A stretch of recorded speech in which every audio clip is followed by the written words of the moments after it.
नमस्कार भावांनो, हिंद केसरी मैदानमध्ये आपलं सर्वांचं स्वागत आहे. तर भावांनो, नक्कीच आज आपला बकासूर जरी सेमी पास झाला असला तरी आपला बकासूर आज नाराज आहे. याचं कारण काय तर भावांनो, नक्कीच व्हिडिओच्या शेवटपर्यंत सांगतोय.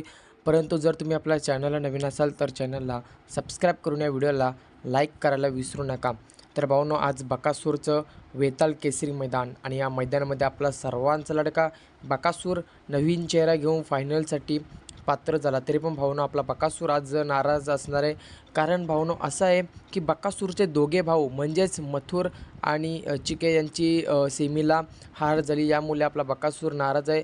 आणि भावांनो, आज मथुरची गाडी सेमीला फॉल झाली आणि त्याच नंतर चिक्या भावांनो, चिक्याची गाडी आज तुम्हाला माहितीच असेल. चिक्या आज आपला अक्षरशः पडलेला आहे खाली. आणि चिक्याच्या तब्येतीबद्दल आपण लवकरच अपडेट घेऊन येत आहे. त्यासाठी चॅनलला सबस्क्राईब करून ठेवा. आज बकासूर जरी फायनलला पात्र झाला असला तरी त्याला भाऊची काळजी तर असतेच. तर नक्कीच भावांनो, आज दोन्ही भावांची हार झालेली आहे.